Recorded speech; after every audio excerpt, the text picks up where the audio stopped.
episode of STACchatts. I'm Jack Tortoroli, and I head institutional advancement at St. Thomas Aquinas College up in Rockland County. Today, I'm truly honored, and we're quite fortunate for our audiences to hear what Dr. Jean King has to say. Dr. Jean King is the WPI Peterson Family Dean of the School of Arts and Sciences. She also serves as Professor of Biology and Biotechnology, Affiliate Professor in Biomedical Engineering Department, Professor in the Neuroscience Program, and Director of Neurotech Suite at WPI. Prior to joining WPI, she was Vice Provost for Biomedical Research at the University of Massachusetts Medical School, a tenured professor in psychiatry, radiology, neurology, and the Director of the University's Center for Comparative Neuroimaging. She retains a lab and adjunct professorship at UMass Medical School up in Worcester, Massachusetts. Dr. King has published over 100 original scientific publications, including papers, book chapters, and review articles in highly respected international scientific journals. Not last but least, she also serves as an editor of the New York Academy of Sciences publication Roots of Mental Illness in Children. She's been a scientific consultant for the National Science Foundation, National Institute of Health, as well as the Veterans Administration. So with that introduction, Dr. King, thank you for making the time to speak to us today, and I really look forward to our conversation. Oh, thank you. Thank you so much for having me. I appreciate it. So we thought we'd talk about stress, mental illness, and then resiliency as it relates to mental health. Okay. So I guess, Dr. King, I'll start with stress. Mm-hmm. You know, with COVID-19, with isolation, with fear of socialization, sort of all the things that we took as normal or granted, you know, now are suspended at best, right? Yes. And not only that, but you've got the impact of the economic downturn. People are financially impacted as well. And it's interesting, the World Health Organization warned of a massive increase in mental health conditions in the coming months. I just love your observations. What are you seeing in that regard? And would you agree with that in terms of risk as we look forward? Totally. It's really, for stress researchers, this is the point that we hope we'll never get to. And why am I saying that? For stress researchers, we have thought a lot about what's the worst stress that someone could be under. And there's things that we think about when we regard in stress and those components. And one of it is chronic. And chronic just means it's consistent over time. So there's a long amount of time and this stress is consistent. It's unpredictable. You can't tell what's going to happen next. And it's uncontrollable. You cannot control it. So those three factors are the three factors that make any stressor the worst stressor there is. And we have all of those in the pandemic. Obviously, it's uncontrollable. We cannot control where the virus would spread to. We have no idea what's going to happen next. It's unpredictable. We cannot tell whether or not we have it, sometimes for several days. If family members have it. And it's chronic because it's long, it's extended. We have no idea how long it's going to last. So the three factors that we know about that could cause the worst stress possible for a human, we are constantly under them right now. And the combination is something that we have not seen in this way in this amount of time. So in our lifetime, I think obviously we hope this is the worst stressor we'll ever be under. So the idea that it's going to lead to mental illness makes a lot of sense because we know stress by itself under any condition could lead to mental illness. Under conditions that we just talked about where it's uncontrollable and unpredictable, the idea that mental illness will increase is taken for granted by all of the researchers in this field. What's important is what do we do about it? Because stress is terrible when it's chronic, as it is right now. However, what we need to do is to understand how to help people, how to try to get some coping skills in place so that people could understand what are the next things I could do? How could I manage this uncontrollable, unpredictable thing that's happening to all of us?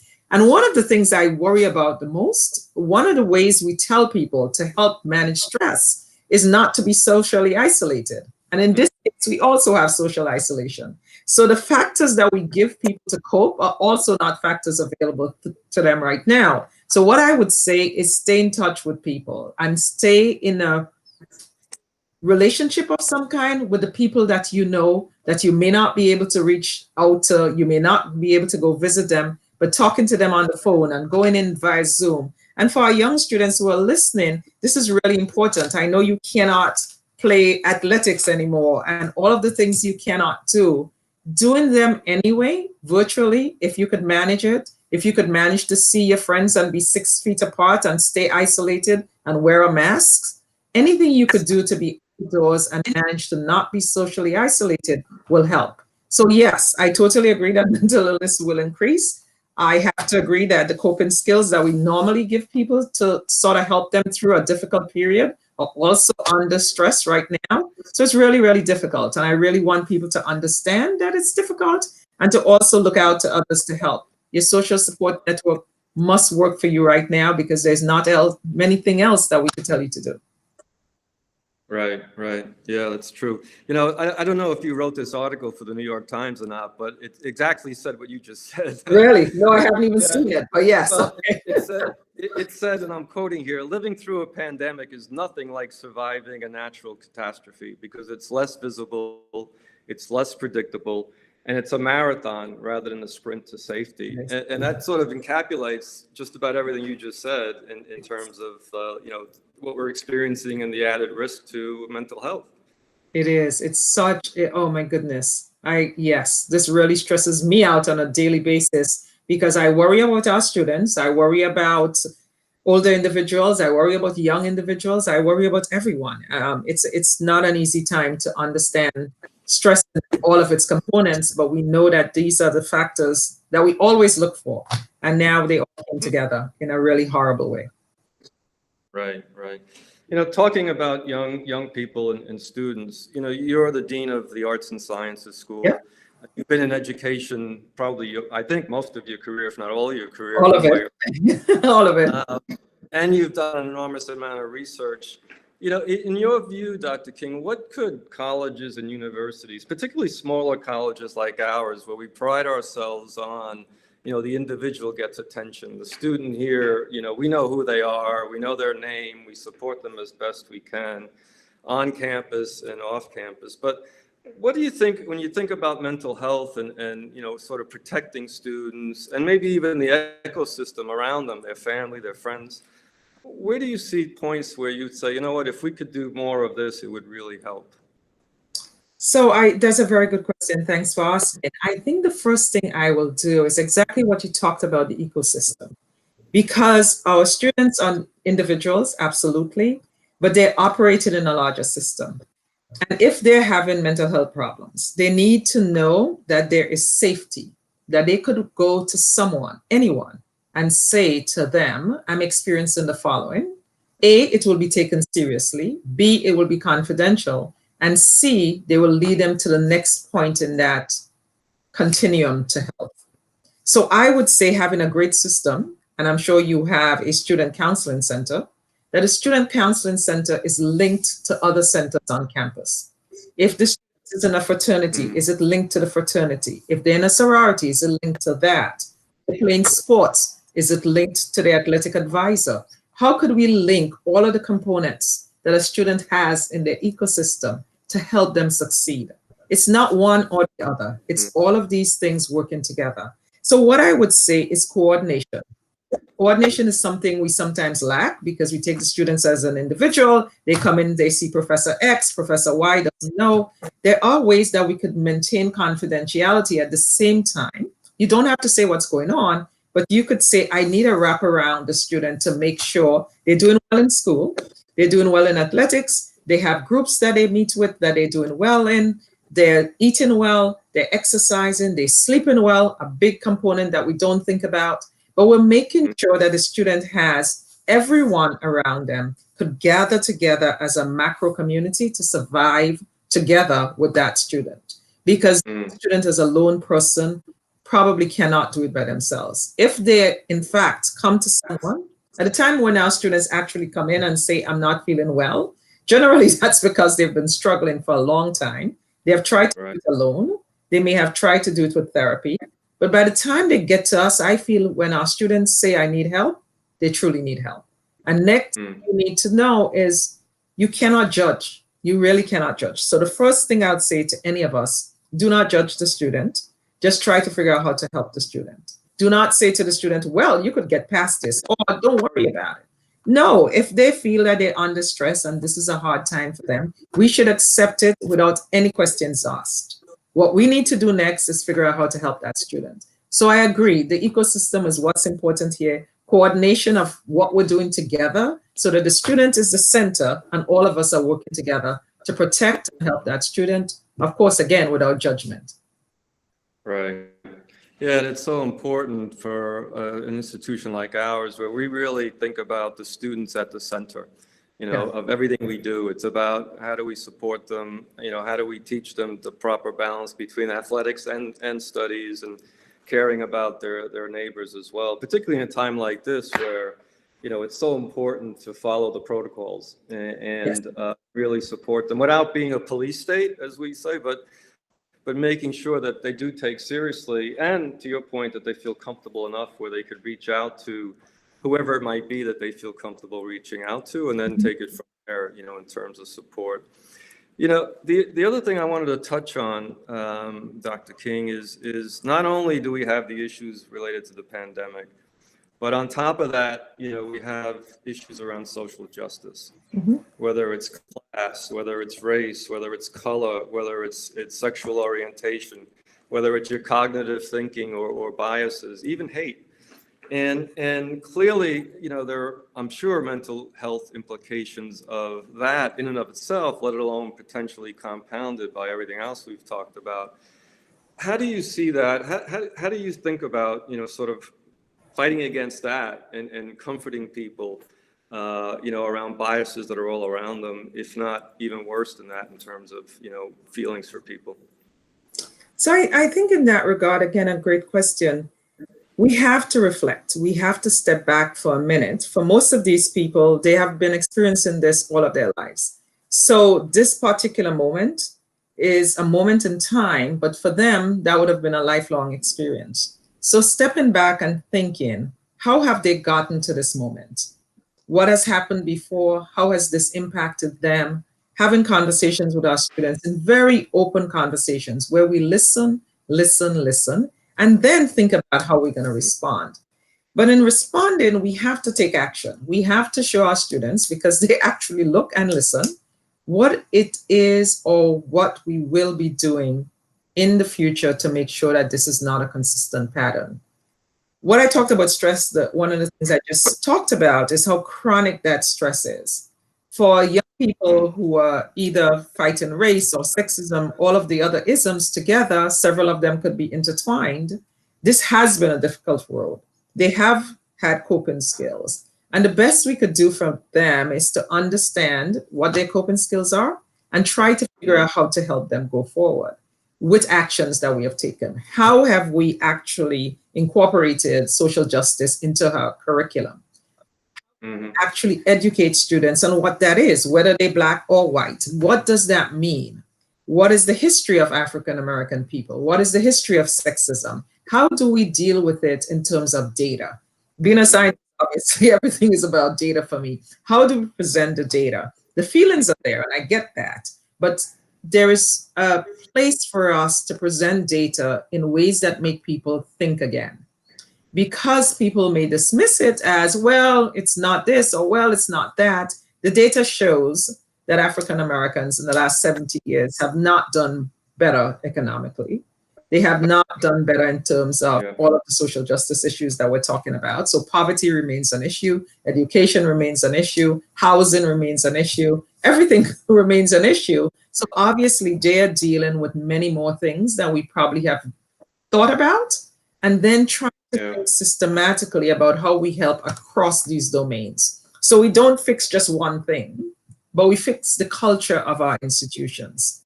That's where I think a lot of it starts. How do we change the culture of the institution we're in? It doesn't matter which institution you're in, I'm sure you could do better. So we are trying to do better in our institution. I'm sure colleges and universities are looking at what it is they have done. How many faculty of color do you have? How many students of color do you have? Does it represent the faculty? Are your faculty tenured that are people of color? So there's so many things we could look at. How do you have you named your buildings? All of the things that people are now stepping back and realizing are symbols of all of these things. Every single day, students are interacting with symbols of oppression daily.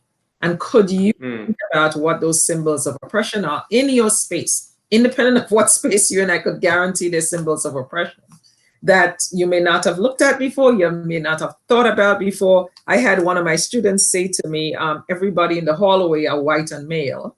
And this was a white woman, but she pointed out there were no women, pictures of any of the women in our hallway. And we had to think about that. This was in another institution and we did something about it. But all to say, there's so many things and so many spaces and places that we could start changing our culture. Because if we change just one thing, chances are that may go back in a couple of years. Somebody else may come in, the new person in charge. They may not have known why we changed it. They may have changed it back. So it has to be systematic. It cannot be a single thing that we do. It has to be something across the curriculum, across the culture, across everything that we do. We have to find places and spaces to put this into the mix. And it can't just be one thing. So it doesn't mean we can't start with one thing. I'm just hoping that we don't end there, that we start someplace and we realize it's a long journey and they be gained from staying on the journey. And it's not a journey that we should stop once all of this stops. The pandemic stops, all of this stops. My fear is that we will stop doing what we're doing right now because we would feel that it's solved. And we know for hundreds of years it hasn't been solved. Chances are we're not going to solve it in 1 year. So those are the things I really want us to consider. Yeah. You know, it's interesting you say that too, because I just finished a book about John F. Kennedy when he became president. And you read that book and the issues around race and desegregation and I mean, it's like I'm reading almost like today. Nothing has changed. You know, very little has changed, right? Yes. And you're right. And you know, one of the things that we're doing here that I'm working on at the moment is a partnership with the school district nearby. And the beauty of that is it is largely African American in terms of its population. You know, the elementary school through high school. And they are working under an umbrella of the Obama Foundation and My Brother's Keeper. And it's interesting because I've thought about it, and I love your point of view. It kind of goes to what you said earlier. You know, getting kids at college, they're already young adults. And what I fear at the moment is, particularly with issues now on distance learning and can you get back in the classroom, you know, there's a population of families and young people, even in grade school, who don't have access to broadband or who don't have access to a device. So there's one device in the home for 5 students, right? And it feels to me like we have to go all the way through the age group and start early, because otherwise we're going to have a cadre or cohorts of people who 5 years from now are going to be left behind just because of where we are today. And so how do we as a society, how do we as an institution of higher education partake in making sure that we're helping, you know, the right organizations kind of bring students along at an early age so that when they get here, you know, it's not the first time they're hearing about some of the things you just described. I don't know if you'd agree with that or what you. No, I do. I feel and I honor and I'm grateful for institutions who look beyond their walls to see what they could do. So invariably, we may start within our walls, that's fine. But if we stay within our walls, we at best will change the culture within our walls. But who are the people that get to be within those walls? And how do we help them be ready for that environment? Whatever environment we're creating, we need people who are ready to be in that environment, to learn in that environment, and to excel in that environment. Because we're all about excellence and excelling. Well, for them to excel, they have to come prepared. That's without a doubt, the most important thing we could do for students is have them come prepared. And to prepare them, we need to be in the pipeline. We need to be part of the pipeline. We need to be helping them before they get to us so they understand what it's going to look like. When they get here, they're going to feel included. When they get here, they're not going to feel isolated. And some places you see our students standing together, sitting together, and scared to be part of the mix because they don't understand the rules of engagement. They need to learn these things prior to getting into the game. You're never going to send somebody on a football field if they do not know the rules of engagement. That doesn't make sense. They will get killed on day one. So they have to know what those rules are. And they learn those rules in the pipeline. They learn those before Yeah. they get to us. You get to college where people are already excelling and you have no idea how to study. You don't have good study habits. You don't understand what it is to stay up all day and all night to get to the end of something. You don't understand what is really needed of you. If you don't understand it, it's going to be really hard to produce. And it doesn't matter how bright you are. So it's not about intelligence. It's preparedness in other ways. As you point out, not having a device at home. If you're not able to use a device whenever you want to use a device, you're going to be lagging behind, because those several things you learn are not what you learn in classes. Is what you learn when you have time to actually look at the device and figure out stuff that you'll never figure out, which is why our younger students are much better at this than we are, because they have been hanging out with these devices. But if you don't have a home where you've been lucky enough, or you have the ability to actually purchase these devices, you're already behind. So yes, I agree with your institution. I think it makes a whole lot of sense for us to be part of the pipeline. So by the time they get to us, they're prepared to excel. How do we prepare students to excel by the time they get to us? So all we need to do is the finishing touches. We don't need to start over again. And that's what we're offering in terms of an advanced degree. And if they're not prepared, they spend so much time feeling a lack of confidence. And that could actually stop them dead in their tracks. And I feel if we have confident students prepared, the rest is just easy enough. Right. That's so true. Let me switch gears and see if you agree with another article that I happened to read. It's a study by Yale that says very few people understand how resilient they really are until faced with extraordinary circumstances. Would your research and what you see and have studied, would you concur with that, or do you think that's too optimistic? No, it's not too optimistic. We are more resilient than we think we are. We often don't know until we're tested, thank goodness. But when we're tested, sometimes we are much better at it than we think we are. What I would add to that is, for me, resilience also involves failure. It is okay to fail. It is totally okay in my book to fail, because that's how you learn, is by failing. If you never fail, you really would learn very little. You may learn to get something done, but you really learn through failure. And I feel resilience is not a one-stop.